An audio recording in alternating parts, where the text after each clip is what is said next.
आजीची शेवटची इच्छा आणि ती पोस्ट, तर त्याच्या मागची रिॲलिटी काय आहे? हे एवढे रिअल आणि रॉ व्हिडिओ होण्याचं कारण म्हणजे आजीला दिसत नव्हतं. आज तिला जाऊन 4 महिने झाले.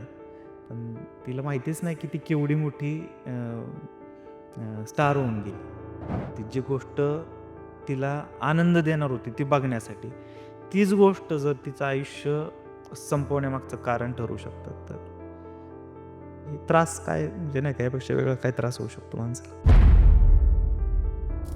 जी लोकं तोंड भरून कौतुक करत होती, ती लोकं आज चुकीचं बोलायला लागले. जे बोलायचे की "अरे काय सारखं-सारखं तेच करतोय, काय सारखं रडतोय, आम्हाला आजी नव्हती का?" आज तर 2-3 दिवसापूर्वी तर असं झालं की आज हे घर सोडून आता दुसरीकडे कुठेतरी राहायला जावं. कारण मग त्या गोष्टीचा त्रास होतोय अजून पण.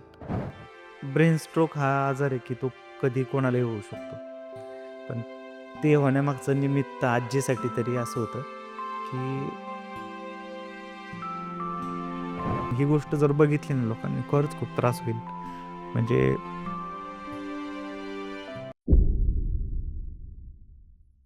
नमस्कार दादा. भन्नाट तेजा शोच्या मंचावर तुमचं खूप खूप स्वागत आहे. नवस खरं तर या मंचावरती तुम्ही आजीसोबत यावं अशी आमची खूप इच्छा होती, पण दुर्दैवाने ते झालं नाही. बट येस, संपूर्ण महाराष्ट्राला तुमच्या व्हिडिओने आपलंसं करून टाकलं होतं. सो ही संपूर्ण जर्नी कशी होती ते ऐकायला आवडेल. म्हणजे ही जर्नी नेमकी स्टार्ट कशी झाली?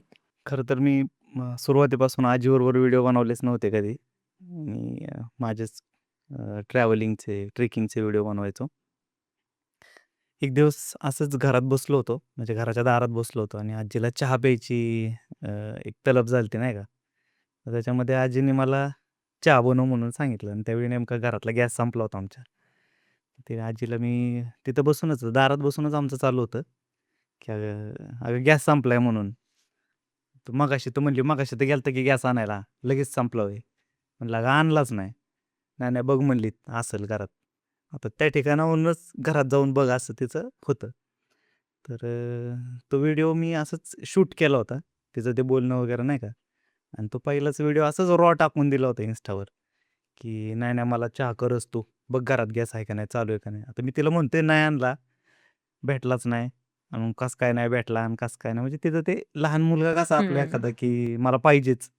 तर तसं तिचं चालू होतं आणि त्याच्यामध्ये तो व्हिडिओ पोस्ट केला आणि तो एवढा एकदम व्हायरल झाला आणि तिथून पुढं मग लोकांच्या कमेंट यायला लागल्या, की "बाबा आजीचा एकच व्हिडिओ आहे चॅनलवर तुझ्या." आणि मग व्हिडिओ मी पोस्ट करायला लागलो आजीसोबतचे. त्याच्या आधी कंटेंट क्रिएशनला स्टार्ट कधी केलं होतं तुम्ही? तरी मला असं वाटतं मी पहिलं एक शॉपमध्ये काम करत होतो. इलेक्ट्रॉनिक शॉप होतं ते. तर त्यावेळी Instagramचा एवढा काही संबंध नव्हता किंवा सोशल मीडियाचाच नव्हता असं म्हणायला हरकत नाही. पण नंतर-नंतर व्हिडिओ बनवायला लागलो कारण ट्रेंड यायला लागला होता हं. व्हिडिओंचा आणि बिझनेस म्हणल्यानंतर व्हिडिओ बनवले की आपण बिझनेस Instagramवर किंवा सोशल मीडियावर टाकू शकतो असं एक समज होता पहिल्यापासून. पण नंतर व्हिडिओ चालू केले ट्रेकिंगचे याचे इकडं-तिकडं फिरायला वगैरे पोरांबरोबर फिरायला जायचो आम्ही.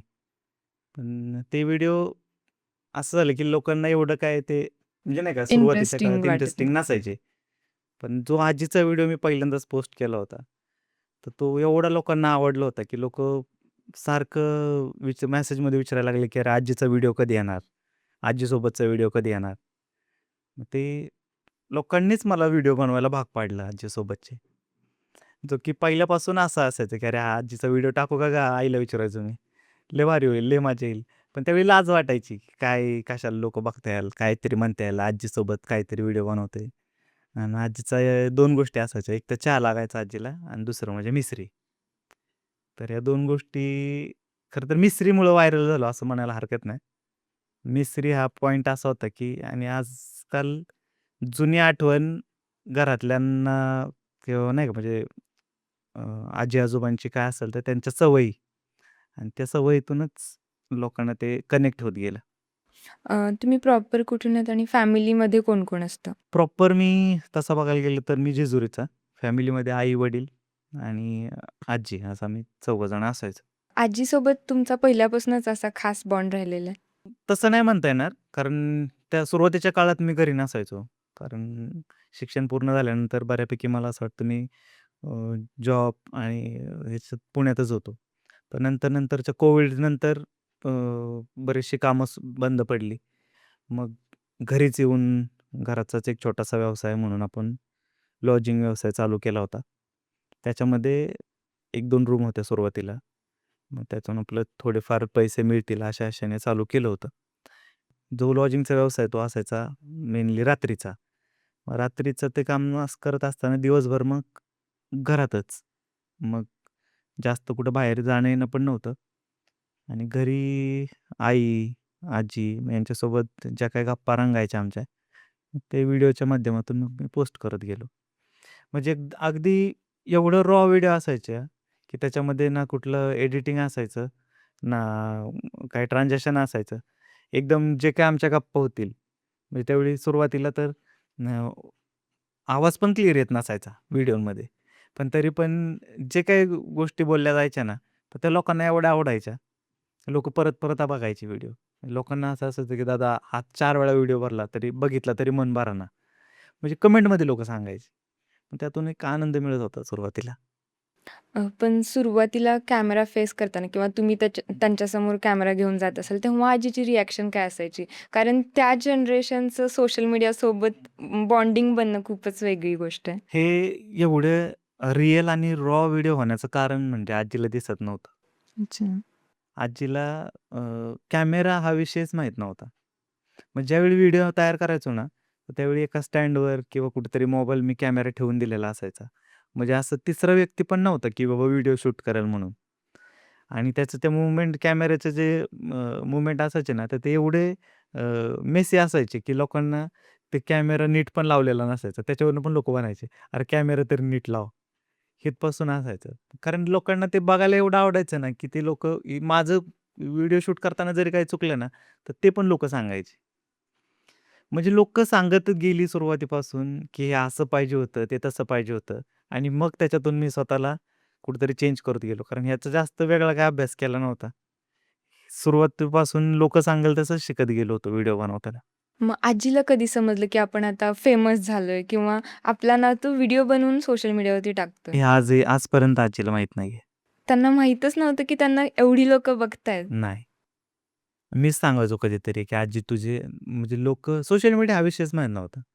म्हणजे आजतागत लोकांना अ, म्हणजे आज मला ह्या पॉडकास्टच्या माध्यमातून सांगायचं आहे, की आजी ही अशी रील स्टार होऊन गेली. ही रील स्टार म्हणण्यापेक्षा रिअल स्टार म्हणावं लागेल. कारण खूप म्हणजे अख्ख्या महाराष्ट्राच्या मनावर तिने राज्य केलं. स्वतःची आजी म्हणून लोकांनी तिला ॲक्सेप्ट केलं. एवढं प्रेम दिलं. तिला एवढं शुभेच्छा मिळाल्या. तिच्यासाठी एवढ्या प्रे केल्या लोकांनी आजी हॉस्पिटलमध्ये असताना. ते तिला माहितीच नाहीये. म्हणजे आजतागत माहीत नाही तिला. आज तिला जाऊन 4 महिने झाले. पण तिला माहितीच नाही की ती केवढी मोठी अ, अ, स्टार होऊन गेली. म्हणजे एक असं सांगायला आवडेल की माणूस अगदी शेवटच्या काळात सुद्धा आहे ना, लाखो लोकांच्या मनावर प्रेम म्हणजे नाही का राज्य करू शकतं. आणि निस्वार्थीपणे, की त्या व्यक्तीला निस्वार्थपणे. माहीतच नाही, की नाही एवढी लोकं माहितीच आपल्याला ओळखतायत. माहितीच नाही तिला. मी खूपदा सांगण्याचा प्रयत्न केला, की "आजी तुला एवढे नात-नातू फॉलो करतात बरं का." मग त्यावेळी लोकं मला म्हणायचे, "अरे आम्ही भाऊ-बहीण पण असू शकतो." कारण खूप म्हातारा वर्ग पण तिला बघत होता. म्हणजे मग मला त्यांचं कसं सांगू आजीला? मला हा प्रश्न पडायचा.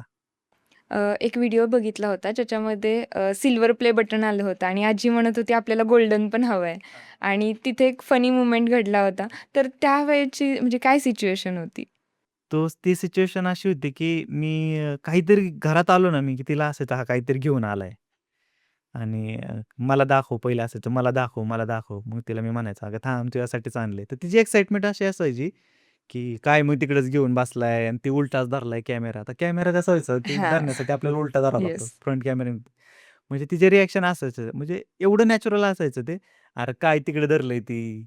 धर की माझ्याकडे, दाखव की मला." म्हणजे तिचं ते बोलणं. आणि मग मला प्रश्न पडायचा, "अरे मी काय सांगू हिला आता?" मग त्याच्यामध्ये ते आणलं होतं मी बटन. ते बटन तिला दाखवलं. आता तिला बटन हा पहिली गोष्ट म्हणायलाच तिला ते जड गेलं. हां. ती बोलता-बोलता मटण म्हणली आणि तो व्हिडिओ मी आधी पोस्ट केला नव्हता. कारण त्याच्यामध्ये अ, चुकलेल्या गोष्टी मला दाखवायच्या नव्हत्या आजीकडच्या नाही का. त्यामुळे जो नॉर्मल व्हिडिओ तयार झाला तोच आपण पोस्ट केला होता बटनच्या वेळी. तो आजी गेल्यानंतर ते पोस्ट केलं होतं, की त्यावेळी मी भरपूर हसलो होतो. आजीचं त्या बटन आणि मटनच्या ह्याच्यात. पण शेवटी ते गोल्डन बटनचं जे काही स्वप्न होतं ते अधुरंच राहिलं. आणि त्यानंतर पण लोकांनी मला खूप सपोर्ट केला, की सपोर्ट अशा हिशोबाने केला, की ठीक आहे आजीचं स्वप्न भलेही आजी नसेल बघायला, पण तिचं स्वप्न नक्कीच पूर्ण होईल. तुझं गोल्डन बटनचं स्वप्न पूर्ण होईल. हे लोकांनीच आशा दिल्या मला. पण तो मोमेंट असं होतं, की आता अपेक्षा पण नाही राहिली. म्हणजे ते बटन पाहिजे. कारण जो आनंद आयुष्यात येऊन माणसाला पाहिजे असतो, तो मी घेऊन बसलोय मला असं वाटतं. आता त्या त्या बटनची अपेक्षा नाही राहिली किंवा ते आल्यानंतर मी दाखवू कोणाला? कारण मला एकच असायचं, की मी आजीला दाखवेल.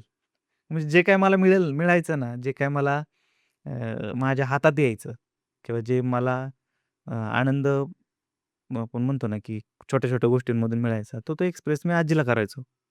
आजीशी शेअर करायचो. आता त्या गोष्टी सांगण्या आणि म्हणण्यासारखं राहिलंच नाही कोणी. आत्ताच्या काळात बघायला गेलं तर तरुण पिढी आणि त्यावेळची पिढी यांच्यामध्ये खूप सारा जनरेशन गॅप दिसतोय. इवन बोलणंसुद्धा, घरात संवादसुद्धा होत नाहीत. मग तरीही सध्या तुमचं इतकं बॉन्डिंग असण्याचं मेन सिक्रेट काय होतं? सिक्रेट म्हणण्यापेक्षा माझ्याकडनं एक मी म्हणेल, की माझ्याकडनं तर ते इंटेन्शनली झालं. पण जी गोष्ट आजीने माझ्याकडून एक्स्पेक्ट केली होती ना, की मी इथंच राहायला पाहिजे. मी कुठंच गेलं नाही पाहिजे. इथंच काम बघ, हेच कर. म्हणजे तिच्याकडून असं होतं, की मी कुठं गेलेलो, मी कुठं बाहेर कुणाबरोबर चाललेलो, हे तिला पटतच नसायचं. म्हणजे माझे मित्र येऊन आजीची छेड असे काढायचे, की मी आज बाबूला घेऊन चाललोय. म्हणजे तिच्याकडनं अ, ते म्हणजे मला जे पाहिजे असायचं ना, तर ते तिच्याकडनं आलं. मग ते आम्ही असं तयारच ते असं झालं, की एकदम नॅचरली झालं ते. मग तो बॉन्ड जो आहे, तो मी तरी म्हणेल, की चला मी कंटेंट आणि ह्याच्या हिशोबाने करत असेल. पण तिच्याकडनं तर ते तेवढं एकदम प्युअरच होतं.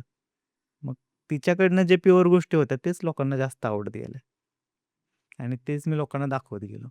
तो बॉन्ड जो आहे असं म्हणायला हरकत नाही, की एकदम पहिल्यापासून घरात आमचं एकत्रितपणे असणं आणि तिच्याशी सगळ्यात जास्त टाईम स्पेंड करणारा कोण होतो घरातला, तर तो मीच होतो.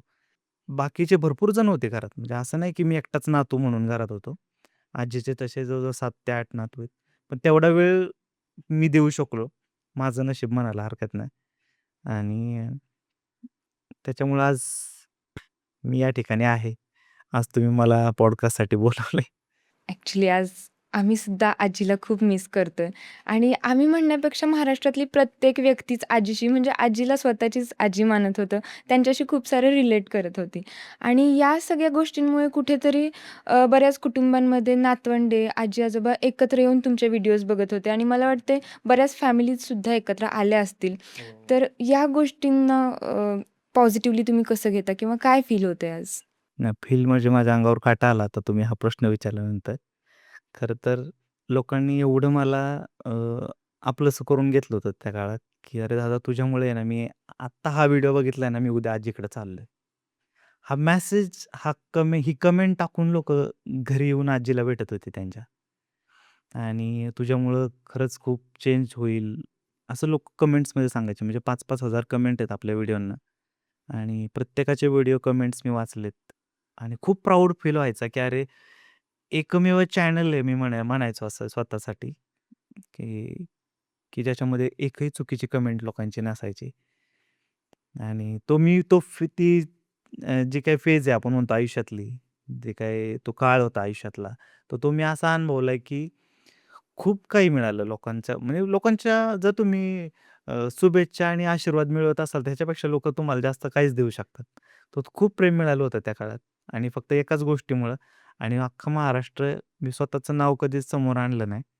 म्हणजे महेश जगदाळे म्हणून मला कधीच कोणी ओळखत नव्हतं. डायरेक्ट जरी आजीचा नातू म्हणूनच सगळ्यांनी मला अ, नाव दिलं होतं असं म्हणायला हरकत नाही.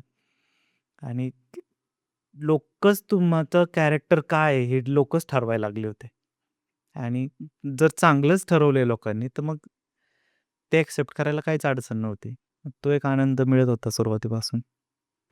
आता तुम्हाला बऱ्याच कमेंट्स, मेसेजेस येत असतील, पण असं पर्टिक्युलर कोणता मेसेज लक्षात आहे, की ज्याने वाटलं, की बाबा खरंच आपल्यामुळे काहीतरी बदल घडतोय? तसे अनेक मेसेज आहेत. म्हणजे मला आता आवर्जून सांगायचं म्हटलं तर मला सांगता नाही येणार. मेसेज सांगण्यापेक्षा एक इन्सिडेंट सांगतो आयुष्यातला मी. मी अवधूत गुप्ते यांच्या वाढदिवसाला गेलो होतो मी. तर त्यांच्या वाढदिवसा दिवशी तिथे भरपूर आपल्या सिने अभिनेत्री आणि कलाकार क्षेत्रातले भरपूर दिग्गज लोकं आली होती. तर त्या ठिकाणी त्यांचं नाव मला आठवत नाही आता. म्हणजे डान्सर, कोरिओग्राफर आहेत ते, फॅमिली ती. तर त्यांनी मला त्या ठिकाणी बघितलं त्या कार्यक्रमात. आणि मी त्या ठिकाणी गेलो होतो, तर ते पण आमच्या ताईंसोबत गेलो होतो. म्हणजे की त्यांचं पण फिल्म इंडस्ट्रीशी म्हणा किंवा आपल्या मराठी इंडस्ट्रीशी चांगले संबंध आहेत, घरगुती संबंध आहेत. तर त्यांच्याबरोबर मी असंच गेलो होतो. तर त्या ठिकाणी एक नामांकित कलाकार तुम्हाला येऊन तुमच्याशी बोलतोय आणि तुम्हाला म्हणतोय, की "दादा तुझ्यामुळं मला माझ्या आईची आठवण आली, तुमच्या व्हिडिओमुळं." आणि ही खूप मोठी व्यक्ती, खूप मोठं कलाकार व्यक्तिमत्व. हे तुमच्याशी एवढ्या मोठ्या कार्यक्रमात मी एका बाजूला कोपऱ्यात बसलो होतो पहिली गोष्ट तिथं. तर त्यांनी मला ज्यावेळी तिथं बघितलं तर त्यांची फॅमिलीच होती ती मिसेस आणि मिस्टर आणि मिसेस दोघे पण होते. मला आता त्यांचं नाव आठवत नाही आता. पण ते येऊन डायरेक्ट तुम्हाला तसं म्हणणं आणि ते बोलत असताना त्यांच्या डोळ्यात पाणी होतं. ह्या गोष्टी खरंच म्हणजे ही एक गोष्ट अशी होती, की आहे ना म्हणजे मला स्वतःलाच खूप प्राउड फील करून देणार होती, की तुम्ही जर निस्वार्थपणाने एखादी गोष्ट केली आणि त्याचं फळ तुम्हाला आहे ना अशा शब्दांच्या मार्फत मिळते, ज्याच्यात आजच्या जगात, आजच्या या कलियुगात कुणाला एक शब्द कुणाशी चांगला बोलावासा म्हणजे नाही का त्याची प्रशंसा करावीशी होत नाही. तर तुम्हाला एवढी मोठी व्यक्तिमत्व तुमचं प्रशंसा करतं एवढ्या मोठ्या कार्यक्रमात. तर त्यापेक्षा मोठं मला असं वाटतं काहीच नसू शकतं. आता जेवढी चांगली लोकं जगात आहेत, म्हणजे काहींचे पर्स्पेक्टिव्ह पॉझिटिव्ह असतील, तसेच काहींचे निगेटिव्हसुद्धा असतात. आणि जेव्हा आपण ग्रो व्हायला लागतो एका पोझिशननंतर, त्यानंतर थोडाफार निगेटिव्ह फीडबॅक पण यायला चालू होतात. तर तसं तुम्हाला काय अनुभवायला मिळालं? नाही तसा अनुभव नाहीच आला. फक्त कुठेतरी मी ज्यावेळी आजी गेल्यानंतर मी माझं दुःख मांडण्याचा प्रयत्न करत होतो. आणि प्रयत्न करत होतो म्हणण्यापेक्षा लोकांनी सुरुवातीच्या काळात म्हणजे आता आजी गेल्यानंतर मी खूप दिवसानंतर व्हिडिओ बनवला होता. म्हणजे बनवायचंच असतं तर मी दुसऱ्या दिवसापासूनच व्हिडिओ बनवायला चालू केलं असतं. पण मी त्या कंडिशनमध्ये नव्हतो. मी त्या मेंटॅलिटीमध्ये नव्हतो. मला त्रास तेवढा होत होता कारण माझ्याकडून चुका पण झाल्या होत्या त्या काळात. त्यामुळे मी स्वतःलाच दोषी ठरवत होतो. पण त्याच्यानंतर खूप लोकांचे कमेंट्स यायला लागले, पर्सनल मेसेज यायला लागले, डीएम्स यायला लागले, की "अरे बाबा, नक्की आजीला काय झालंय? आम्हाला सांग तरी." कारण आजी गेल्याचं दुःख हे संपूर्ण महाराष्ट्राला झालं होतं. कारण तो व्हिडिओ जवळ-जवळ 500 मला वाटतं काहीतरी 30 का 40,000 कमेंट्स आले होते त्या व्हिडिओला, की भावपूर्ण श्रद्धांजली म्हणून. एवढ्या लोकांनी एका व्हिडिओला कमेंट्स करून आजीला श्रद्धांजली वाहिली होती. आणि त्या काळात मला वाटतं एक 2-3 पोस्ट पण केल्या होत्या मी आजी गेल्याच्या. तर ते टोटल बघता म्हणजे मी नंतर माझा एक मित्र आहे, तर त्यांनीच मला सांगितलं, की "अरे, जवळ-जवळ 1,00,000 तुला कमेंट्स आलेत. आजीला काय झालंय नक्की? हे सांगायला तुला पाहिजे म्हणून." तर म्हणजे मी त्या विचारातच नव्हतो, की मला कळतच नव्हतं काय बोलावं? कसं कॅमेरा फेस करावा? म्हणजे मी ज्या-ज्यावेळी प्रयत्न करत होतो, त्यावेळी मला रडू आवरत नव्हतं. म्हणजे एवढं भरून यायचं. लिटरली रडायला यायचं, रडायचो. पूर्ण बंद करायचो सगळं कॅमेरा वगैरे. जे काही व्हिडिओ तयार केलेला असायचा तो डिलीट करून टाकायचो. महिनाभर जवळ-जवळ असं चालू होतं माझं. सव्वा महिन्यानंतर तयारी झाली. पुन्हा एकदा कॅमेरासमोर आलो. लोकांना सांगण्याचा प्रयत्न केला. पण शेवटी व्हायचं तेच झालं. त्या व्हिडिओमध्ये पण मला रडू आवरलं नाही. आणि कसं होतं ना, की तुम्ही एक तुमच्याकडे बघण्याचा दृष्टिकोन लोकांचा एक कॉमेडी क्रिएटर म्हणून असतो सुरुवातीला. कारण आजीने भयंकर हसवलं होतं अख्ख्या महाराष्ट्राला. आजीचा व्हिडिओच आहे ना, लोकं बघायचे, हसायचे, हसायचे, हसायचे, शेवटी रडायचे. म्हणजे असं असायचं. मग त्याच्यामध्ये झालं असं, की अचानकच मी स्वतः रडतोय आणि तो व्हिडिओ मी पोस्ट करतोय. तर ते काही लोकांना ते असं सिम्पथी मिळवतोय असं वाटलं. त्याच्यामध्ये पहिल्या व्हिडिओला तर नाही कोणी काय बोललं. पण नंतरच्या जे काही 2-3 व्हिडिओ मी पोस्ट केले त्याच्यामध्ये ते लोकांना जे काही मी म्हणेल, की ट्रोलर्स लोकं असतातच सोशल मीडियात प्रत्येकाला आहेत. कोणीच असं राहिलेलं नाही आजच्या अ, काळात, की बाबा त्याला कोणी ट्रोल करत नाहीये, चांगल्या गोष्टी असल्या तरी. लोकांनीच मला सांगितलं, की "अरे, तू कशाला त्रास करून घेतोयस?" लोकं संतांना नावं ठेवतात. आणि मग "तू कशाला त्रास करतोय? जाऊ देत आता तू तर चांगलंच केलं होतं." पण लोकांना नाही दुःख बघवत एखाद्याचं किंवा वारंवार बघायला पण त्रास होतो लोकांना. वारंवार दुःख शेअर करायचं नसतं. ह्या पण गोष्टी लोकं सांगत गेले. आता मला जर तेवढं माहिती असतं, की बाबा हे सारखं-सारखं दाखवायचं नसतं. मग आजी सारखे-सारखे हसवणारे व्हिडिओ दाखवत होती. ते लोकांना पटल्याच होत्या. ती लोकं एन्जॉयच करत होती. पण लोकं सांगत गेली, की दुःख बघायला आवडत नाही लोकांना सारखं-सारखं. म्हटलं बरं ठीक आहे. मग तरी पण काही लोकं म्हणजे मी म्हणेल, की 1-2% लोकं असतात, जे कमेंट्समध्ये 1000 कमेंटमध्ये 1-2 लोकं होती माझ्या. जे बोलायचे, की "अरे काय सारखं-सारखं तेच करतोय? काय सारखं रडतोय? आम्हाला आजी नव्हती का?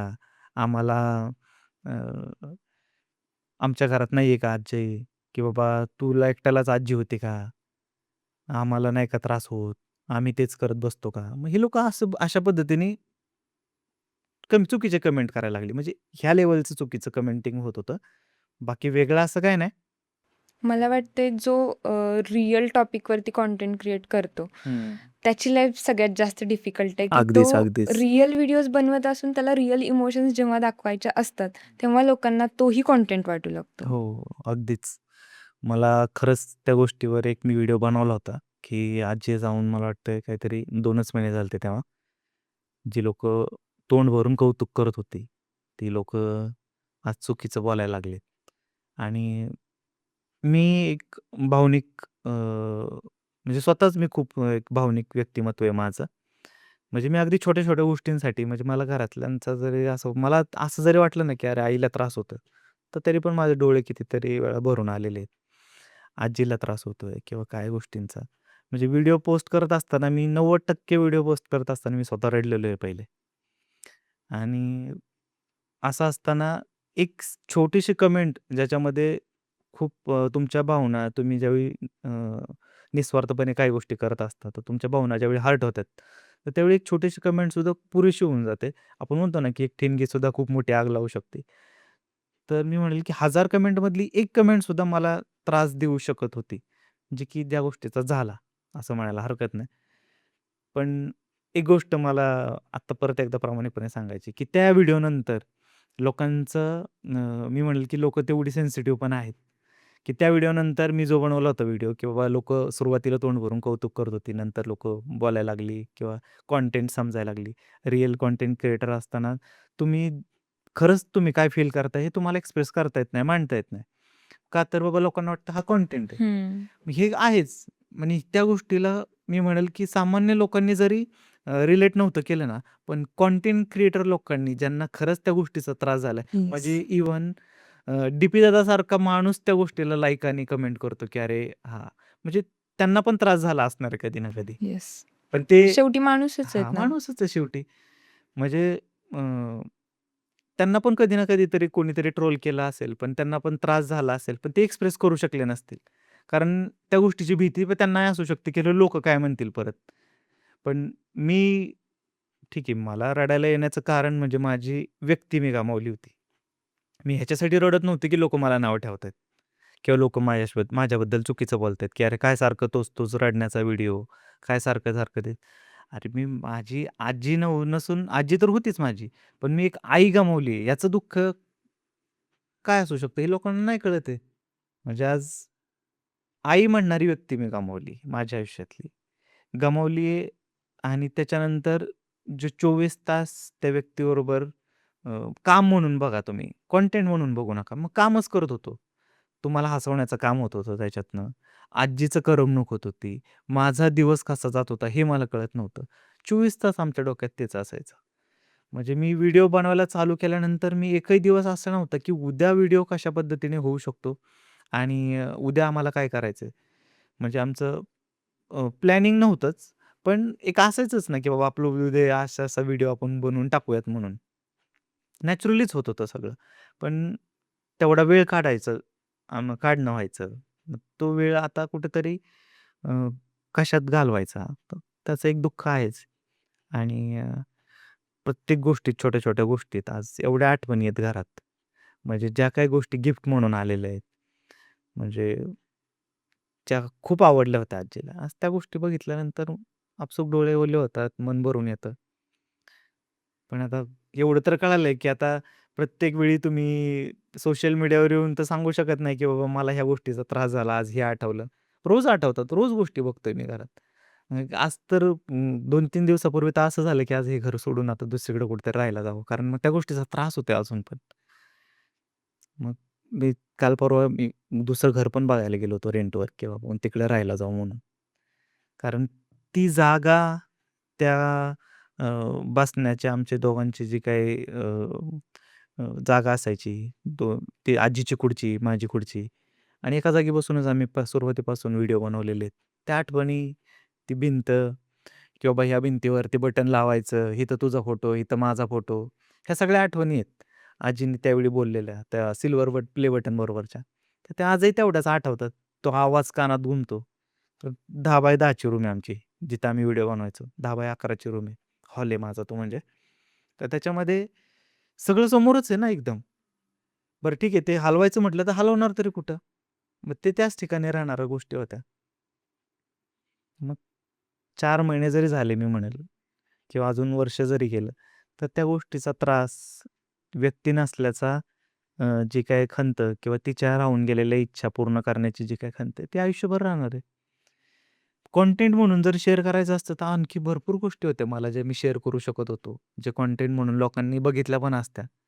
पण जेवढं मी प्रामाणिकपणे दाखवू शकलो, एकदम लोकांनीच सांगितलं मला, की "अरे, तू एकदम नॅचरली आजी आणि नातूचं नातं काय असते अख्ख्या महाराष्ट्राला तू दाखवलं." तेच मी केलं. ह्याच्यापेक्षा वेगळं मला करायचा प्रयत्न करायची गरजही नाही पडली आणि एक निस्वार्थपणे केलं त्याचं समाधान माझ्यासाठी माझ्यासोबत नक्कीच आहे. मला एका गोष्टीबद्दल नक्की विचारायला आवडेल, की आता कंटेंट क्रिएशन म्हणजे एक मोटिव्ह ठेवूनच उतरलेले असतात लोकं, की मला यातून कमवायचं आहे. मग ते प्रमोशन थ्रू असो किंवा कशाही किंवा मला एवढा-एवढा फेम हवा आहे, त्यासाठी मी करतोय. पण तुमच्या आयडीला दिसते तुम्ही एकही प्रमोशन देखील केलेलं नाही. तर एवढा काय मोटिव्ह घेऊन तुम्ही ह्याच्यामध्ये उतरला होता? मी म्हणेल की हे एंटरटेनमेंटसाठी जोडली गेलेली लोकं नव्हती. ही एका भावनेतनं, इमोशनली आणि एक ॲज अ फॅमिली म्हणून जोडली गेलेली लोकं होती. मला त्या लोकांवर खरंच खूप प्राउड फील होतो, की आज ही लोकं आजही माझ्याशी जोडली गेलेली आहेत, आजी गेल्यानंतर आणि तो आशीर्वाद आजही माझ्यासोबत आहे. आणि त्यामुळं मी कुठल्याही प्रकारचं प्रमोशन न करता, कुठल्याही प्रकारचे पैसे as a social media influencer पैसे न कमवता मी ते देऊ शकलो. अनेक अडचणी आल्या, खूप त्रास झाला. आजी हॉस्पिटलमध्ये असताना. आजीला मी पहिलं त्यावेळी डोळ्याचं ऑपरेशन केलं होतं. त्यावेळी पण अ, खूप जणांचे कमेंट होते, की "दादा काही जरी लागलं तरी आम्हाला सांग." म्हणजे इथपर्यंत लोकांचं प्रेम मिळालं होतं, की लोकं लिटरली मला म्हणत होते, "स्कॅनर टाक. काही जरी अडचण आली तरी स्कॅनर टाक." पण त्या गोष्टीची कमी कधी पडली नाही आणि त्यामुळं सोशल मीडिया थ्रू पैसे कमवण्यापेक्षा मी जे काही काम करत होतो माझं, त्याच्यातून जेवढं गरजेचं होतं, जेवढं घर चालवण्यासाठी किंवा आजीच्या बाकीच्या आपण म्हणतो ना, की तिचं जे काही काही गोष्टी लागत होत्या तिला, त्या सगळ्या गोष्टी आणून देण्यापुरतं मला भेटत होतं. त्यामुळे मी सोशल मीडिया थ्रू कमवण्याचा विचार कधी केलाच नव्हता. आजीच्या डोळ्याच्या ऑपरेशन नंतरची आजीची रिएक्शन काय होती? किंवा ते सगळे क्षण कसे होते? कारण ती पहिल्यांदा बघत होती. आजीचं डोळ्याचं ऑपरेशन झालं. हॉस्पिटलमध्ये आम्ही होतो. त्यावेळी आजीनी तर "ही कोण आहे? ही काय मला माहिती." त्याच्या आधी पहिल्यांदाच किती वर्ष बघतोय. दिसत नव्हतं आजींना? जवळ-जवळ 15 वर्ष, 10 ते 15 वर्ष आजीला आधी दिसत नव्हतं. मोतीबिंदूचा त्रास होता खरं तर. पण आम्ही डोळ्याचं ऑपरेशन करायचं का थांबवलं होतं? कारण सुरुवातीपासून बीपीचा त्रास होता आजीला आणि मग त्याच्यामध्ये थोडं उगाच वर-खाली होईल काहीतरी, चुकीचं काहीतरी होईल म्हणून त्या भीतीतून आपण ऑपरेशन करत नव्हतो आणि आजीची पण तयारी नव्हती पहिली गोष्ट. हॉस्पिटल म्हटलं की तुम्हाला माहिती आहे जुन्या लोकांचं असं आहे हां. की नको मला जायचंच नाही, मला करायचंच नाही आणि आधीच धडकी भरायची की नाही, नाही हॉस्पिटल म्हणलं की एक तर तिला हॉस्पिटलला कधीच स्वतःच्या इच्छेने तिचं जायचं कधीच झालं नाही. म्हणजे तिचं पहिल्यापासून असायचं की नको, गोळ्या आणून दे, मी गोळ्या खाईल आणि गोळ्या पण तिने कधी मनाने चांगल्या खाल्ल्या नाहीत. म्हणजे गोळ्यासुद्धा तिला चारताना एवढा त्रास झालाय ना, म्हणजे अगदी शेवटच्या काळात पण आजी आजारी होती. तिला गोळ्या चारायचं, ज्या काही गोष्टी आहेत म्हणजे ते व्हिडिओज फुटेज पण माझ्याकडे आहेत अजून. मी ते नाही शेअर केले लोकांना. तो गोळ्या चारताना पण खूप त्रास झालेला आहे. म्हणजे एक लहान बाळाला कसं आपण "कर बाबा, हे खा, तू बरी होशील लवकर." ते सांगून सुद्धा कळत नाही. तशी परिस्थिती अगदी झाली होती. मग ते ऑपरेशन झालं डोळ्याचं. त्याच्यानंतर घरी आलो.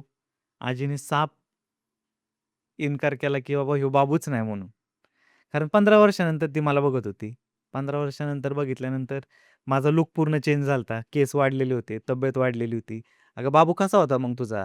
"बाबू एकदम असा होता" म्हणायची. "काटकोळा होता. तू बाबूच नाही." मग "अगं मीच बाबू आहे." "बरं बाबा तूच बाबू आहे." तर मग "तू म्हणतोय म्हणूनच मी म्हणते, की तू बाबू आहे, पण तू बाबूच नाही" म्हणायची. म्हणजे एवढं हसायला यायचं सुरुवातीला. पण नंतर 4-8 दिवस झाले तरी तीच कंडिशन. मला ओळखेनाच. मग त्या गोष्टीचा पण त्रास व्हायला लागला, की आपण एवढं कष्टाने तिला ऑपरेशन केलंय, सगळ्या गोष्टी केल्यात. लोकच सांगायला लागले, की "अरे बाबा तुझ्यासोबत तर धोका झाला, स्कॅम झाला मोठा. आजी तुला ओळखेनाच. ऑपरेशन नसतं केलं ते बरं झालं असतं." इथपर्यंत सगळ्या गोष्टी होत गेल्या. पण नंतर पुढच्या काळात ओळखेना म्हणून मग आता काय करायचं? मग केस कापायचे ठरवले. मग केस कापल्यानंतर हां, मग तू बाबू आहेस. म्हणजे तो 15-20 दिवसाचा काळ तर तिने मला ओळखलंच नव्हतं. फायनली केस कापल्यानंतर मग तिने म्हणली, की "अरे हां, तू बाबू आहे आता." म्हणजे परत लोकच मला सांगायला लागले, की "अरे आजीनी तुझ्याबरोबर परत एकदा स्कॅम केला. केस कापायला लावली तुला म्हणून ती ओळखत नव्हती." बरं ठीक आहे म्हणलं. आता ओळखायला लागली त्याचा आनंद आहे. केस कापल्यानंतर ती ओळखायला लागली होती. पण ह्या सगळ्यामध्ये कुठेतरी असं होतं, की तिला त्रास होत होता कसला तरी. आपण म्हणतो ना, की वय झाल्यानंतर मेंदूवर आपल्या काही ना काहीतरी इफेक्ट होत असतो. तर त्या पद्धतीचा त्रास तिला होत असावा सुरुवातीच्या काळात. त्यामुळेच ती ओळखत नसेल, हं, हं, हं. मला असं वाटतं. लोकं हे पण म्हणायला लागले, की एवढं बरं ठीक आहे चेहरा नाही ओळखत आहे, पण आवाज तर ओळखतोच ना. हं. पण ऐकायला पण कमी येत होतं. ऑपरेशनचे साइड इफेक्ट्स होते? नाही, तिला ऐकायला पहिल्यापासूनच कमी येत होतं. म्हणजे मला बोलायचं म्हणजे ओरडून बोलावं लागायचं. आत्ता जे मी बोलतोय ना, हे एकदम नॉर्मल बोलणं आहे माझं. आजीशी बोलताना मला एवढं ओरडून बोलावं लागायचं, की त्याला प्रमाणच नाही. हां, व्हिडिओमध्ये पण ते व्हिडिओमध्ये तुम्ही दिसायचं. बघितलं असेल. येस. तिच्याशी बोलणंच वेगळं होतं. तिच्याशी जसं मी बोलायचो ना, तसं मी कोणाशीच बोलू शकत नाही. कारण म्हणजे त्या लेव्हलचं ओरडून बोलण्याचा काही संबंधच येत नाही कोणाशी. तिच्याशीच तेवढं बोलणं व्हायचं आणि ज्या ट्युनिंगमध्ये तिच्याशी बोलणं व्हायचं ते तिला तसं बोललं तरच तिला कळायचं, की हा आपला माणूस आहे. कारण दिसत नव्हतं सुरुवातीला. मग तिच्याशी बोलणं जे व्हायचं ते तिच्याशीच. ते परत तसं परत कोणाशी होणार पण नाही आणि ते माझ्याकडनं बोलणं जाणार पण नाही. ती एक गोष्ट आहे. आता तुम्ही कुठेही बाहेर गेलात तरी तुम्हाला ओळखत असतील. आजींचा आशीर्वाद घ्यायला पण बरेच जण येत असतील. तर त्यावेळेला आजींना समजायचं का, की हे लोकं का येतायत आपल्याकडे? का बोलतायत? अननोन लोकं? तर त्यावेळी मी तिला सांगायचो, की "अगं माझे मित्र भेटायला आलेत." म्हणजे तिला सांगावं लागायचं, की "आज कोण आलंय भेटायला?" तर मित्र आलेत. ज्यांचा आणि माझा आणि त्यांचा कधी संबंध पण नसायचा. पण ती लोकं भेटायला येताना अशी यायची, की "अरे आमच्या घरातलीच कोणीतरी." आणि नुसते भेटायला येत नव्हते, तर लोकं खाऊ आणायचे आजीला. कारण व्हिडिओमध्ये मी ज्यावेळी म्हणायचो ना, की "काय आणू तुला?" तर आजीच्या 2 गोष्टी असायच्या. एक तर असायची मिसरी. म्हणजे कोणालाही कुठलाही पाहुणा असू द्या मग. म्हणजे कुठलाही एखादा आता महाराज आले होते घरी आपल्या, पुरुषोत्तम महाराज. "मिसरी आणली का?" मग त्यांना सुद्धा मिसरी आणली का म्हणायची. म्हणजे एवढं नॅचरल होतं ते. तिला काही घेणं-देणं नव्हतं. कोण येतंय समोर, काय येतंय. फक्त आलेत, चांगलं बोलायचं, आशीर्वाद आजी कितीतरी वेळा पाया पडायला उठलेली. म्हणजे आपण पाया का पडतो? महाराज आलेत म्हणलं, तर मग पाया पडते. मी पण पाया पडते. पण महाराज पण म्हणले, की "नाही आजी मी तुमच्या पाया पडायला आलो." म्हणजे खूप मोठे-मोठे व्यक्ती जे खरंच म्हणजे आशीर्वाद आपण म्हणतो ना आजीचा, की ते लोकं आली, आजीला भेटली. त्यासोबत मला पण त्यांचा आशीर्वाद मिळाला आणि ह्या सगळ्या आठवणी आज सोबत आहेत. याचा आनंद नक्कीच आहे आणि लोकांनी पण येऊन एवढं प्रेम दिलं.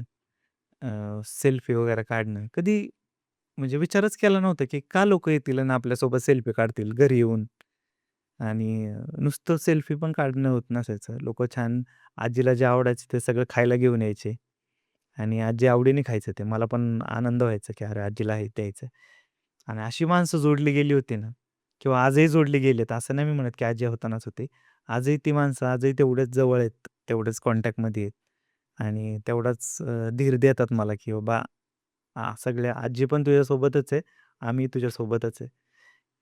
तेवढं आपण क्लिअर होतो सगळ्या गोष्टींमध्ये. त्यामुळे आज लोकांचं प्रेम आजही सोबत आहे. मग एवढी हसत खेळत असताना अचानक असं काय झालं, की अचानक म्हणायचं म्हणलं तर खरं तर ब्रेन स्ट्रोक हा आजार आहे, की तो कधी कोणालाही होऊ शकतो. पण ते होण्यामागचं निमित्त आजीसाठी तरी असं होतं, की माझा 7 तारखेला बर्थडे होता 7 जानेवारीला. त्या दिवशी आजीसाठी एक गिफ्ट आणलं होतं. एक व्हीलचेअर आणली होती. जेणेकरून थोड्याच दिवसात माझं लग्न होणार होतं. त्याच्या तयारी चालू होत्या घरात. सगळ्या गोष्टी चालू होत्या, की बाबा आता आजीला बाबूचं लग्न म्हटल्यावर तिला मिरवायला थोडंसं इझी जावं म्हणून व्हीलचेअर आपण एक सोडून 2 व्हीलचेअर आणल्या होत्या. एक पुण्यात माझ्या बहिणीची इथे एक ठेवली होती आणि जेणेकरून तिच्या घरी गेल्यानंतर तिथे पण तिला घेऊन फिरता येईल आणि एक जेजुरीला म्हणजे आपल्या घरी. तर दोन्ही चेअर पुण्यातच होत्या. त्या बर्थडेच्या दिवशी आम्ही ते आजीला सगळं दाखवलं, फिरलो. तुझ्यासाठी बघ काय आणलंय. तो व्हिडिओ पण मी Instagram आणि YouTubeवर पोस्ट केलेला आहे. तो बऱ्याच लोकांनी बघितला पण. तर ती चेअर ज्यावेळी दाखवली तिला, तर ती पुण्यातच होती बर्थडेच्या दिवशी. आता त्या दिवशी आम्ही रिटर्न घरी येताना काही ते आम्हाला आणता आली नाही, कारण गाडीत जागा नव्हती. पण घरी आल्यानंतर दुसऱ्या दिवशीच आजीचं लगेच लहान बाळासारखं चालू झालं. "ती माझी खुर्ची कुठे आहे? मला दाद दिलेली, मला पाहिजे ती." म्हणजे ती लहान मुलासारखं हट्ट करायला लागली. म्हणून मी दुसऱ्या दिवशी तातडीने जाऊन ती खुर्ची घरी घेऊन आलो आणि आईला फोन करून सांगितलं होतं, की "तिला सांग, मी घेऊन येतोय. तू काय जागची हालू नको, बसून राहा घरातच." पण ज्यावेळी मी घरी पोहोचलो, गाडीमधून चेअर बाहेर काढली. ती घरात घेऊन येईपर्यंत आजीची उत्सुकता एवढी वाढली होती, की ती अगदी चेअर बघण्यासाठी घरातून चालत बाहेरपर्यंत आली दरवाजात. आणि दरवाजात आल्यानंतर मी चेअर तिकडून घेऊनच येत होतो. म्हणजे मला एक 2-3 मिनिटं लागली होते गाडीतून पण काढून आणायला. पण ती तेवढ्यात बाहेर येऊन बाहेर आपल्या घराबाहेर एक टू व्हीलर पार्किंग केलेली होती आपलीच. तर ती एवढी एक्साइटमेंटमध्ये बाहेर आली. ते टू व्हीलरला तिने पकडलं. त्यावेळी तिच्या हातात काठी नव्हती तिची. जी टेकत-टेकत ती चालायची. ती ते गाडीला पकडल्यानंतर ती गाडीचा तोल गेला आणि गाडीच आजीच्या अंगावर पडली. आणि त्याच्यामध्ये एक 2-4 सेकंदात गाडी आजीच्या अंगावरच पडलेली होती. ओरडायला लागली मोठमोठ्याने, "गाडी पडली, गाडी पडली." बाहेर कोणीच नव्हतं त्यावेळी. मी ती चेअर आणायला गेलो मी जसं तिकडून पळत येतोय, मला आवाज येतोय बॅक साईडने मी येत होतो. मला आवाज येतोय, की "बाबू, गाडी पडली, गाडी पडली." आणि एकदम पायाखालची जमीनच सरकली होती माझ्या तर. ती चेअर मी घेऊन आलो आणि आजीच्या अंगावर गाडी पडलेली बघून चेअर मी टाकूनच दिली बाजूला आणि ती गाडी पहिली पटकन उचलली. आजीला उचललं आणि मग घरात घेऊन गेल्यानंतर बघितलं थोडंसं आजीला दोन्ही हाताला खरचटलं होतं चांगलंच. मग त्यानंतर ती बोलत होती मोठमोठ्याने, की "बाबा मला लागलंय, मला लागलंय." आता ते मी बघितलं होतं सगळं. मला समोर पडलेली दिसली गाडी अंगावर. म्हणजे एक आनंदाचा क्षण खरं तर अनुभवायची वेळ ती होती. त्या गोष्टीचं खरंच खूप दुःख होतंय. पण कुठेतरी आपण ज्यावेळी एखादी खूप आनंदाची गोष्ट करत असतो आणि अशा गोष्टी घडतात ना, तर त्यापेक्षा वेगळा त्रास काहीच होऊ शकतो माणसाला. ह्या गोष्टीचा खूप त्रास झाला असता लोकांना हे बघितले असते. कारण त्या व्हिडिओचं फुटेज माझ्याकडं CCTVमधलं आहे. मी फक्त एक हाच विचार करून ते लोकांना दाखवलं नाही, कारण ही गोष्ट जर बघितली ना लोकांनी खरंच खूप त्रास होईल. म्हणजे खरं तर ते फुटेज माझ्याकडे आजही आहेत. म्हणजे मला जर आता मोबाईलमध्ये जाऊन बॅक स्क्रोल करायचं म्हणलं, तर अंगावर काटा येतो किंवा म्हणजे हिंमत होत नाही माझी बॅकला जाऊन काही गोष्टी बघायच्या. जे काही व्हिडिओज आहेत ते बघायचे म्हणलं तर. कारण त्या गोष्टीचा खूप त्रास होतो. म्हणजे एवढा त्रास होतो ना, की हिंमत होत नाही जुन्या गोष्टी जाऊन परत बघायच्या. खूप काही व्हिडिओ अशा आहेत, ज्याच्यामध्ये खूप तयारी केली होती. खूप पुढच्या गोष्टी बघितल्या होत्या, की काय करायचंय, काय नाही याचा विचार केला होता. पण एका अशा गोष्टीमुळं ह्या सगळ्या गोष्टी राहून गेल्या. म्हणजे त्रास होण्यासारखी एक गोष्ट नक्कीच अशी जर म्हणजे आपण म्हणतो ना, जर तरची गोष्ट आहे. ही गोष्ट हं. नसती झाली तर काय झालं असतं? ही गोष्ट काही गोष्टी आपल्या हातात नसतात किंवा घडायच्या गोष्टी घडतातच आपण असं म्हणतो. तर तो एक छोटासा ॲक्सिडेंट त्याने सगळं संपवलं असं म्हणायला हरकत नाही. कारण जो स्ट्रोक आजीला आला, ते गाडी पडल्यानंतर तो जो मार बसला होता आजीला, गाडी अंगावर पडल्याचा, त्याच्यानंतर खूप गोष्टी बदलत गेल्या. काहीच त्रास नसलेली, एकदम हसत-खेळत सगळ्या गोष्टी करणारी, खूप चांगल्या गोष्टी आम्ही पहिल्या पण अनुभवल्या होत्या. खूप गोष्टी करण्याचं प्लॅन केलं होतं. त्या सगळ्या त्या एका गोष्टीमुळं अ, मला असं वाटतं की सगळंच डिस्ट्रॉय झालं, सगळंच बदलून गेलं एकदम. आणि आजपर्यंत ही गोष्ट पोस्ट न करण्यामागचं कारण किंवा लोकांना शेअर न करण्यामागचं कारण, ह्या गोष्टीचा खूप त्रास होईल लोकांना. हे ते बघायचं जरी म्हटलं ना, आपण कसं ना, की एकदम रँडम एखादा व्हिडिओ येत असतो आपल्याला ॲक्सिडेंटल कुणाचा तरी. येस. म्हणजे कोण कुठला व्यक्ती असेल, पण त्या व्यक्तीसोबत एवढं चुकीचं झालंय. अशा व्यक्तीसोबत एवढं चुकीचं झालंय, ज्याला लाखो लोकं प्रे करतायत त्यांच्यासाठी, शुभेच्छा देतायत त्यांना आणि त्यानंतर त्याच व्यक्तीसोबत एवढं चुकीचं होऊ शकतं. आता हे घडवून तर नक्कीच कुणी आणलं नव्हतं, पण एक नशिबाचा खेळ असतो. म्हणजे आपण नाही का आपण म्हणतो, की अजितदादांबरोबर असं झालं, तर ते तेवढं चुकीचं नव्हतं व्हायला येस. पाहिजे होतं. किती वाईट झालं, किती दुःखद झालं ते. अगदी त्याच पद्धतीचं दुःखद ॲक्सिडेंट आजीसोबत झाला होता. जो मी त्रास होईल, खूप त्रास होईल लोकांना या कारणानं फक्त मी शेअर केला नव्हता. पण आज या पॉडकास्टच्या माध्यमातून मला जे काही खरं आहे ते तुम्हाला सांगावं लागलं. कारण जे खरं होतं तेच मी आजपर्यंत लोकांना शेअर करत आलो होतो. आजही तो व्हिडिओ बघत असताना किंवा तो मोबाईलमध्ये आहे, तर सीसीटीव्ही फुटेज माझ्याकडे आहे. असं नाही की ते कुठून तरी काढलेलं होतं. आपल्या घराबाहेरच सीसीटीव्ही कॅमेरा आहे.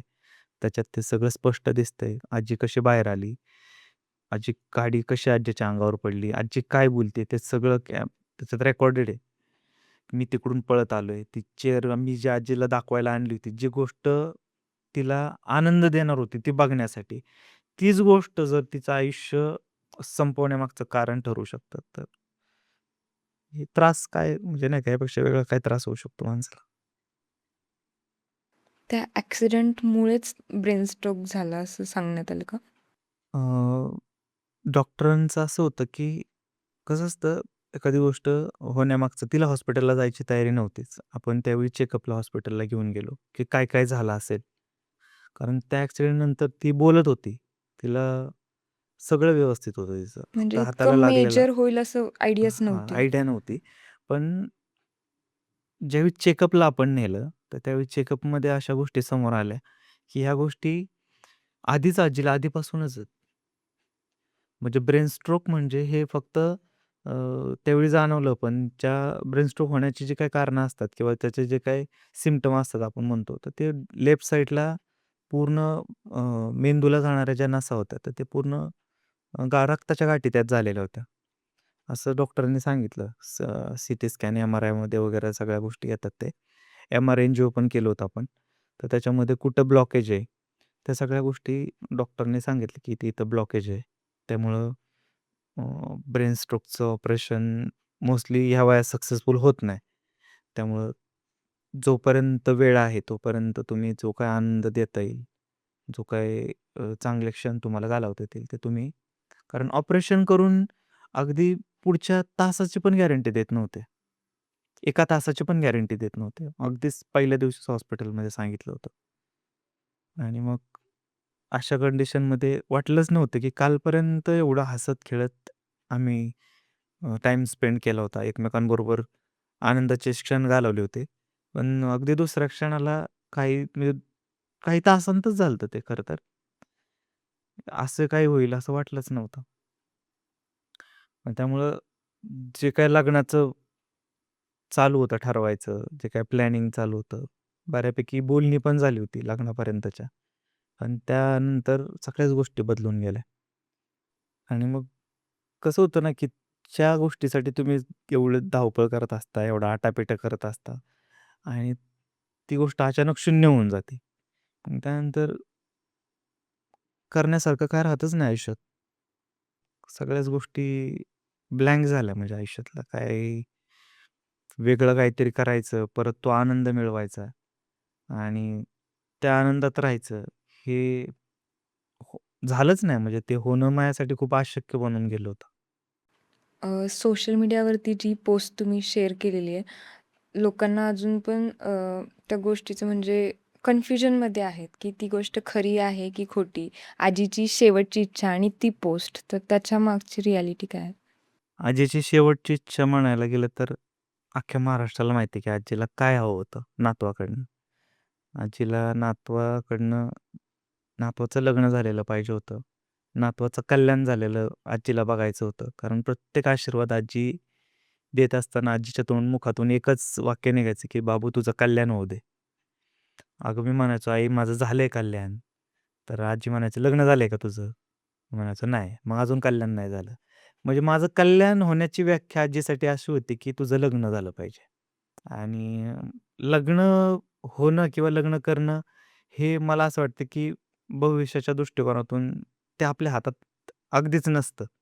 जुळून यायला लागतात काही गोष्टी. फॅमिलीतले काही प्रॉब्लेम असतात, ते सॉल्व्ह होणं गरजेचं असतं. सगळ्या गोष्टी असतात. तिचा एक हट्ट होता तो. त्याच्यासाठी असं नाही की तयारी करत नव्हतो आपण, सगळ्या गोष्टींची तयारी चालू होती. पण तिची ती शेवटची इच्छा म्हणून माझ्याकडनं एक आटापिटा असा चालू होता, की निदान हॉस्पिटलमध्ये असताना तरी तिला तो आनंद मिळावा. म्हणून एक प्री प्लॅन म्हणता येईल, की एक एक व्यक्ती माझ्यासोबत त्या ठिकाणी होती, जिला अ, नातसून म्हणून आजीला नातसूनमुख म्हणून मला दाखवता आलं. कुठेतरी तो क्षण आजीला अनुभवता आला.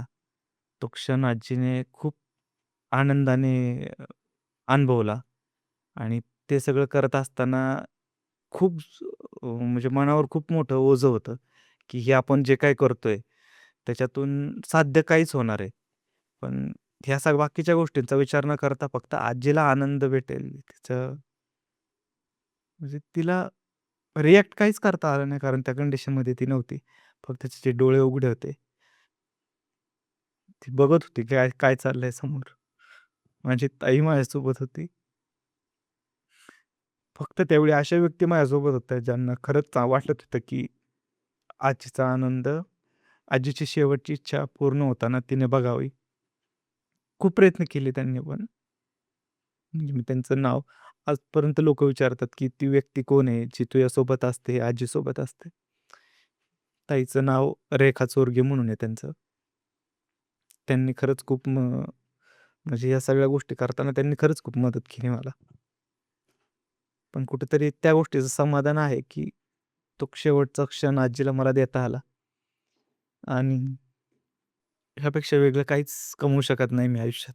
म्हणजे मी किती प्रयत्न केला किंवा मी आज लोकं एक्सपेक्ट करतात, की मी कंटेंट बदलावा किंवा नाही करायचंय मला. मला जे करायचं होतं ते मी करून बसलोय. जे कमवायचंय, जे प्रेम, जे आशीर्वाद, जे शुभेच्छा मिळवायच्या होत्या आयुष्यात, ह्यापेक्षा वेगळं मी काहीच कमवू शकत नाही. म्हणजे पैशात तर तोलण्यासारखी गोष्टच नाहीये ही. त्याच्यानंतर काही दिवसानंतर म्हणजे अगदीच काही क्षणातच नाही, पण काही दिवसानंतर अ, हॉस्पिटलकडनं असं सांगण्यात आलं, की जी काही ट्रीटमेंट आपण आत्ता देतोय, त्याच्यामध्ये सुधारणा तर काही दिसत नाहीये. पण तुमच्या फॅमिलीसोबत काही दिवस आजींना राहू द्या आणि सगळ्यांना भेटता येईल अशा ठिकाणी तुम्ही अ, अशा म्हणजे सोयीस्कर ठिकाणी कारण एक तर गावाखेड्याकरांचं कसं होतं प्रत्येकाला शहरात येऊन आजीला भेटणं, वेळ देणं शक्य होत नसायचं. म्हणून मग आपण त्या हॉस्पिटलमधून आजीला आपल्या जेजुरीमध्ये एक हॉस्पिटल आहे. तर तिकडे शिफ्ट केलं. जिकडे तिथं पण आजीची जेवढी होईल तेवढी काळजीच घेण्याचा विषय होता. ट्रीटमेंट तर करून रिझल्टची गॅरंटीच नव्हती आणि ते करत असतानाच काही होऊ शकत होतं. अशा गोष्टी सगळ्या सांगितल्या जात होत्या डॉक्टरांकडनं. एक एक ऑपरेशन आपण केलं होतं त्याच्यातलं. सेल्युलायटिस म्हणून एक जो इन्फेक्शन झालं होतं आजीला पायामध्ये. तर ते पण एक आपल्याला अ, पॉझिटिव्हली झालं ते. पण ब्रेन स्ट्रोकचं होण्यासारखंच नव्हतं. त्यामुळं मग आजीला आपण गावाकडे शिफ्ट केलं जेजुरीला आणि तिथं जवळ-जवळ 10 ते 12 दिवस आजी अ, सगळ्यांना भेटू शकली. म्हणजे सगळ्या नातेवाईकांना, घरातल्यांना, बाकीच्या सगळ्या गोष्टी ती घरी अनुभवू शकली. म्हणजे घरी तर नाही नेता आलं आपल्याला. हॉस्पिटलमध्येच ठेवलं होतं आपण. पण त्या ठिकाणी व्यवस्थित काळजी घरातल्यांना तिथं जवळ असल्यामुळं जाता आलं आणि ते करता आलं आणि हे डॉक्टरांच्या सजेशननुसार मग आपण पुढच्या गोष्टी सगळ्या हँडल केल्या. मध्ये एका हॉस्पिटलविषयी पण तुम्ही काही पोस्ट केलं होतं. तर काय एक्सपिरियन्स आला होता? हॉस्पिटलविषयी म्हणाल तर आजीला मी एक व्हिडिओ बनवला होता त्याच्यामध्ये सांगितलं पण होतं, की मी त्या काळात एवढं भावनिक झालो होतो. आजी आजारी पडली. आजीला त्रास होतोय. त्यामुळे मी काय करतोय, मी काय केलं पाहिजे हे मला अजिबातच कळत नव्हतं. त्या मधल्या काळात फक्त काय होतंय हे चेक करण्यासाठी आपण एका हॉस्पिटलला गेलो होतो. भारती हॉस्पिटल असं नाव आहे त्या हॉस्पिटलचं. त्या हॉस्पिटलचे सगळे डॉक्युमेंट्स, तिथं काय-काय चेकअप केलं, सगळे डिटेल्स आपल्याकडे आहेत. म्हणजे सगळं जे काय चेकअप आपण केलं होतं सुरुवातीला. तर तिथे एक्सपिरियन्स असा आला, की माझा पहिलाच एक्सपिरियन्स होता हा, की मी एक जबाबदार व्यक्ती म्हणून काहीतरी कोणाला तरी हॉस्पिटलमध्ये नेलंय. आजपर्यंत तशी वेळ आली नव्हती माझ्यावर. कारण घरातलं एवढं मेजर आजारी कोणी पडलं नव्हतं कधी. आणि पडलं असेल तर मग तेव्हा खूपच लहान होतो. त्यावेळी काहीच कळत नव्हतं. पण जसं कळायला लागलं, तेवढं जबाबदार झालो, त्यावेळी अ, हॉस्पिटलमध्ये नेण्याचा हा पहिलाच एक्सपिरियन्स माझा. मग तिथं आजीला घेऊन गेल्यानंतर आजी एवढं तिथं त्रास द्यायला लागली सुरुवातीला, की "हो मला नाहीच इथं थांबायचंय. मला कुठं आणलंय तू? हे घेऊन चल." म्हणजे खूप आरडाओरडा झाला हॉस्पिटलमध्ये आजीकडनं. पण त्यावेळी एक आपण म्हणतो ना, की पेशंट बरोबर आलेला एक माणूस म्हणून आपलं कसं असतं, की पर्यायच नाही. आपल्याला हॉस्पिटलमधून काही गोष्टी क्लिअर करून त्याच्यावर निदान करणंच आहे.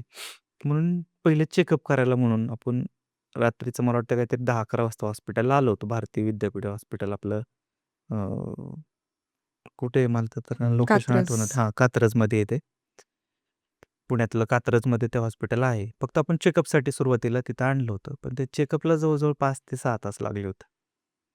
कारण त्या ठिकाणी असणारी गर्दी, तिथं डॉक्टरांकडून येणारा जो काही रिस्पॉन्स होता, तो एवढा डिले होत होता सगळ्या गोष्टीला. एवढा उशीर होत होता. लोकांनी म्हणजे मला सुरुवातीला ज्यावेळी माझे जे काही नातेवाईक होते, तर ते पण मला म्हणत होते, की "यार तिथं कशाला नेलं? तिथं अशा-अशा गोष्टी लक्ष दिलं जात नाही व्यवस्थित." पण अनुभव नव्हता, माहिती नव्हतं. आपण एक आपल्या अशा व्यक्तीला घेऊन जातो, जो आपल्याला असं वाटतं, की जगली पाहिजे, वाचली पाहिजे म्हणून आपण हॉस्पिटलला घेऊन जातो. पण त्या ठिकाणी खूप भयानक एक्सपिरियन्स आले. म्हणजे खूपदा वाटलं, की त्या विषयावर व्हिडिओ बनवून पोस्ट करावा, लोकांना सांगावं. पण काय त्यातून आपल्याला निष्पन्न असं काहीच नाहीये. म्हणून मग मी ती गोष्ट शेअर केली नाही. पण परवा दिवशी तुम्ही म्हणाला, की तुम्ही शेअर नव्हती केली. त्याच्यावर एक कमेंट. कमेंट केली होती. त्या कमेंटला खूप लोकांनी सपोर्ट केला आणि माझं म्हणणं लोकांनी पॉझिटिव्हली एक्सेप्ट केलं, की "अरे हां, ह्या गोष्टी आमच्यासोबत पण झाल्या दादा. फक्त यावर आवाज कोणी उठवत नाही. तू बोललायस, तू तुझ्या दुःखातनं तू बोललायस." पण बोलण्याचं म्हणजे माझं एक बोलण्याची आपण म्हणतो ना, एक द वे ऑफ टॉकिंग तर ते पण माझं तसंच होतं, की लोकांना मी त्या त्या व्यक्तीला बोलताना पण मी त्याच पद्धतीने सांगितलं होतं, की "हे खूप चुकीचं होतं तुमच्या हॉस्पिटलला, त्याच्यावर थोडंसं लक्ष द्या." तिथं काय होतं, की शिकणारी मुलं असतात हॉस्पिटलला त्या. तर तुमचं पेशंट त्या ठिकाणी एक डेमो पेशंट म्हणून वापरलं जातं. येस. हे मी अनुभवलं त्या त्या काळात. फक्त मला बोलता आलं नाही तिथं, कारण मला अनुभव नव्हता या सगळ्या गोष्टींचा.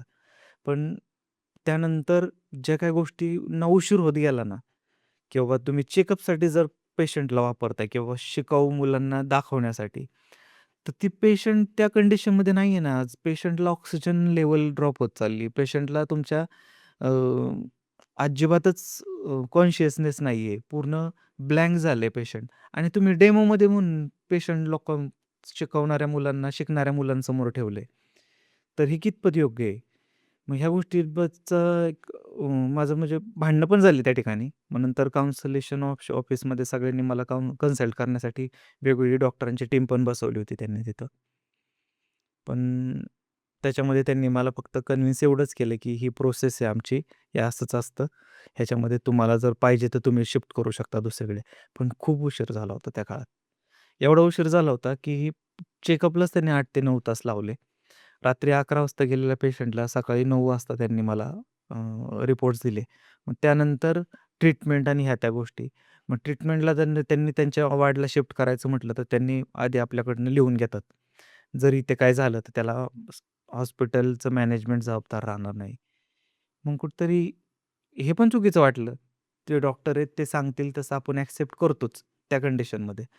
पण वेळ खूप कमी आहे हे इनडायरेक्टली त्यांनी आपल्याला सांगायचा प्रयत्न केला. पण मला तर खूप गोष्टी करायच्या होत्या आजीच्या समोर. मग त्या हॉस्पिटलमधून आपण आजीला शिफ्ट केलं आणि एका दुसऱ्या हॉस्पिटलमध्ये टाकलं. आता नाव घेत नाही आपण काय प्रमोशन करत नाही कशाचं. मग तिथे शिफ्ट केल्यानंतर खरंच तेवढ्या आपुलकीने, तेवढ्या प्रेमानं सगळ्याच म्हणजे नर्स असतील, डॉक्टर असतील, फिजिशियन असेल, सगळ्याच बाबतीत प्रॉपर आजीची काळजी घेतली गेली. अगदी व्ही-आय-पी ट्रीटमेंटच्या पद्धतीने आपण म्हणतो. त्या हॉस्पिटलमध्ये शिफ्ट केल्यानंतर खाण्यापिण्यापासून सगळ्या गोष्टी जे काही प्रोटीन वगैरे दिलं जातं, त्या सगळ्या गोष्टी त्या हॉस्पिटलला दिल्या. त्यांनी तिथे व्यवस्थित काळजी घेतली. एक हॉस्पिटलमध्ये एक ऑपरेशन सक्सेसफुल पण झालं त्या हॉस्पिटलमध्ये आणि मग कुठेतरी मी त्या सगळ्या गोष्टी करू शकतो, असं वाटल्यानंतर मग स्पेशल वॉर्डमध्ये शिफ्ट केलं आजीला आणि मग मी तो शेवटचा क्षण जो आजीचं स्वप्न होतं, तो मी तिथं एक देऊ शकलो आजीला, तो दाखवू शकलो आणि मग एक छोटासा कार्यक्रम आम्ही हॉस्पिटलमध्ये तिथं केला आणि तो कार्यक्रम म्हणजे तिची शेवटची इच्छा होती. म्हणूनच मी त्या पोस्टमध्ये सांगितलं, की मी काही लग्न केलेलं नाहीये किंवा माझं लग्न अजून झालेलं नाहीये. पण मी आजीसाठी एकदा नवरदेव झालो होतो. आणि खूपदा लोकांनी मला विचारलं, की "बाबा तू हे हार का घातलाय गळ्यात? तू अ, एवढे चांगले कपडे का घातलेत हॉस्पिटलमध्ये?" तर तो क्षण जो होता तो प्री प्लॅन जरी असला असता म्हणजे होता तो प्री प्लॅन. पण ते करण्यामागच्या भावना ज्या होत्या ना, तर त्या खूप प्युअर होत्या. ते फक्त आणि फक्त आजीच्या डोळ्यातलं ते समाधान मला बघायचं होतं किंवा आजीला शब्द दिला होता एका व्यक्तीने, की "बाबा तुमच्यासमोर तुमच्या नातवाचं लग्न मी लावून देणार." त्या व्यक्तीने तो क्षण घडवून आणला असं म्हणायला हरकत नाही. म्हणजे माझ्या ताईनीच तो शब्द दिला होता आजीला. कारण मी प्रयत्न जरी केला असता ना, तर तो शब्द पाळण्या इतपत मी मोठा नव्हतो. म्हणजे पैशापाण्याने म्हणा किंवा सगळ्याच गोष्टीत. पण ताईंनी तो क्षण आजीला दाखवला. आणि कसं होतं ना, आपण एखाद्या व्यक्तीला शब्द दिलेला असतो. आपल्या जवळच्या, आपल्या प्रेमाच्या व्यक्तीला शब्द दिलेला असतो. तो प्रयत्न करण्यासाठी माणूस आपला पूर्ण जीव पणाला लावत असतो. आणि तेच करण्याचा प्रयत्न मी फक्त केला होता तिथं. आता जसं की आपली सोशल मीडिया फॅमिली आपली जबाबदारीच बनते, की ते पहिल्यापासून आपल्याला बघत आलेत आणि इथून पुढे पण त्यांना बघण्याची इच्छा तर असणार. पण तुमच्या कंटेंटचं जे मेन हार्ट होतं, आजी होती ती नाही आहे आपल्यामध्ये. तर इथून पुढे लोकं तुम्हाला कशा पद्धतीने बघू शकतात? आता तसं तर मी अजून तरी काही विचार केलेला नाहीये.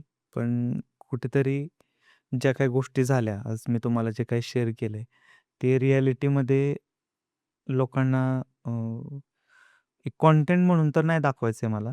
पण माझ्या आयुष्यात घडलेली ती एक घटना, ज्याच्याने लोकांना खरंच काहीतरी असे क्षण भेटतील, ज्याच्यामध्ये लोकं स्वतःच्या आयुष्याशी रिलेट करतील आणि दुसरी गोष्ट म्हणजे मी जो काही प्रयत्न केला होता, जो काही मी आटापिटा केला होता आजीला ते अ, शेवटचा क्षण दाखवण्याचा, तो क्षण मी एका छोट्याशा शॉर्ट फिल्ममार्फत मी एक चित्रीकरण करतोय त्याचं आणि मला ते लोकांना दाखवायचं आहे, की कशा पद्धतीने अ, एक आजी-नातवाचं नातं काय होतं आणि ते नातं जपण्यासाठी एक नातू म्हणून केलेले प्रयत्न.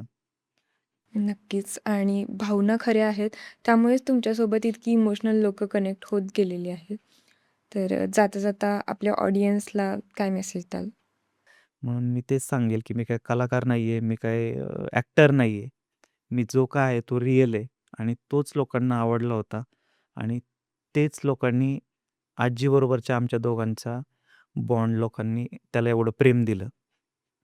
तर मी एक गोष्ट लिहिलेली आहे खरं तर मोबाईलमध्ये माझ्या. ते मला लोकांना सांगायला आवडेल. सुरुवातीला सगळेच म्हणायचे, "नातू खूप नशिबवान आहे रे, अशी आजी नातवाला भेटली." आणि हां, खरंच मी नशिबवान आहे आणि याची जाणीव मलाही आहे. पण हळू लोकांचं बोलणं बदललं. लोकं म्हणायला लागले, "आजी पण खूप नशिबवान आहे, असा नातू आजीला भेटला." कारण मी जे आजीला प्रेम दिलं, ते तुम्ही सगळ्यांनी पाहिलं. माझं यामध्ये खूप जण मला म्हटले, आम्ही फक्त आजीमुळं तुला फॉलो केलंय आणि हे खरंच आहे. आणि त्याच्यात पुढे असं लिहिलंय मी आणि त्यात चुकीचं काहीच नव्हतं. कारण लोक खरंच आजीमुळं मला जोडले गेले होते. पण एक गोष्ट मी कधीच नीट सांगितली नव्हती लोकांना. कारण आजीला मी आजी कधीच म्हणलो नव्हतो. आजी ही माझ्यासाठी आई होती. कारण मी लहानपणापासूनच आजीला आई म्हणत हाक मारत होतो. माझ्या आईला मी मावशी म्हणून बोलवायचो. कारण माझी दुसरी मोठी मावशी पण आपल्या घरापाशीच राहायला होती. तर त्यांच्या मुलांमुळं मी पण मावशीच म्हणायला लागलो आईला आणि आजीच सगळ्यांची आई झाली होती. तर तो एक म्हणजे आमचा दोघांचा बॉन्ड सगळ्यात चांगला किंवा स्ट्राँग असण्याचं कारण हे होतं, की मी आजी कधीच म्हणलो नाही, आईच म्हणायचे मी. पण एक गोष्ट मी कधीच नीट सांगितली नाही. मी माझ्या आजीला लहानपणापासून आईच म्हणायचो. कारण तिनेच मला लहानाचं मोठं केलं होतं. तिच्याच कुशीत मी वाढलो होतो. आई म्हणून पहिली हाक माझ्या तोंडून तिच्यासाठीच निघाली होती. आणि आज आजीला जाऊन 4 महिने झाले. पण तुम्ही लोकं अजूनही माझ्यासोबत उभे आहात. फक्त आजीसाठी जोडलेली माणसं आज माझ्यासाठी थांबलीत. आणि खरंच आहे ते. आज आजी जाऊन 4 महिने झाले. आजही जी काही 4,00,000 लोकं जोडली गेली होती आपल्याशी, ते आजही 4 महिन्यानंतर सुद्धा आहेत, थांबून आहेत. हा एक खरंच माझ्यासाठी खूप मोठा आशीर्वाद आहे असं म्हणायला हरकत नाही मला असं वाटतं. आणि खरंच म्हणूनच आजीने मला फक्त प्रेम दिलं नाही, तर आयुष्यभरासाठी जोडलेली माणसं दिली असं मला वाटतं. जी माणसं आजही माझ्यासोबत आहेत. माझ्या सुख-दुःखात मला सपोर्ट करतात. 4-2 लोकं आहेत, जे जाणीव करून देतात, की आपण काय चुकतोय. त्यांनाही मी माझे सपोर्टरच मानतो आणि त्यांच्यामुळेच काही गोष्टी चुकू नये याची मी खरंच देवाकडे प्रार्थना करत असतो. कारण ही खूप मोठी जबाबदारी आहे. एक आजीचा नातू म्हणून जे आजपर्यंत तुम्ही लोकाला दाखवत आलाय, तर त्याला गालबोट लागू नये, ह्या विचारातून मी पुढे जाण्याचा प्रयत्न करतोय. आणि नक्कीच अख्खा महाराष्ट्र एक आजीचा नातू म्हणून मला सपोर्ट करत राहील आणि ज्या काही गोष्टी इथून पुढे मी लोकांसमोर व्हिडिओच्या माध्यमातून दाखवण्याचा प्रयत्न करेल, तर त्यातून त्या गोष्टीचं एक समाधान मला नक्कीच भेटत राहील, असं मला वाटतं. खरंच आजचा पॉडकास्ट करताना माझ्या अंगावरती अक्षरशः काटे आले होते आणि काय क्वेश्चन्स करायचे मी पूर्ण ब्लँक होते. पण तुमच्या या इतक्या टफ फेजमध्ये तुम्ही त्या कंडिशनमध्ये नसताना सुद्धा आमच्या विनंतीला मान देऊन इथे आलात आणि ज्या काही गोष्टी होत्या, ज्या काही रिॲलिटीच्या गोष्टी होत्या, त्या इथे मांडल्यात. त्याबद्दल तुमचे खूप खूप धन्यवाद. धन्यवाद. तर आजचा पॉडकास्ट तुम्हाला कसा वाटला कमेंटमध्ये नक्की कळवा आणि नेक्स्ट पॉडकास्ट तुम्हाला कुणाचा बघायला आवडेल तेही कळवा. धन्यवाद.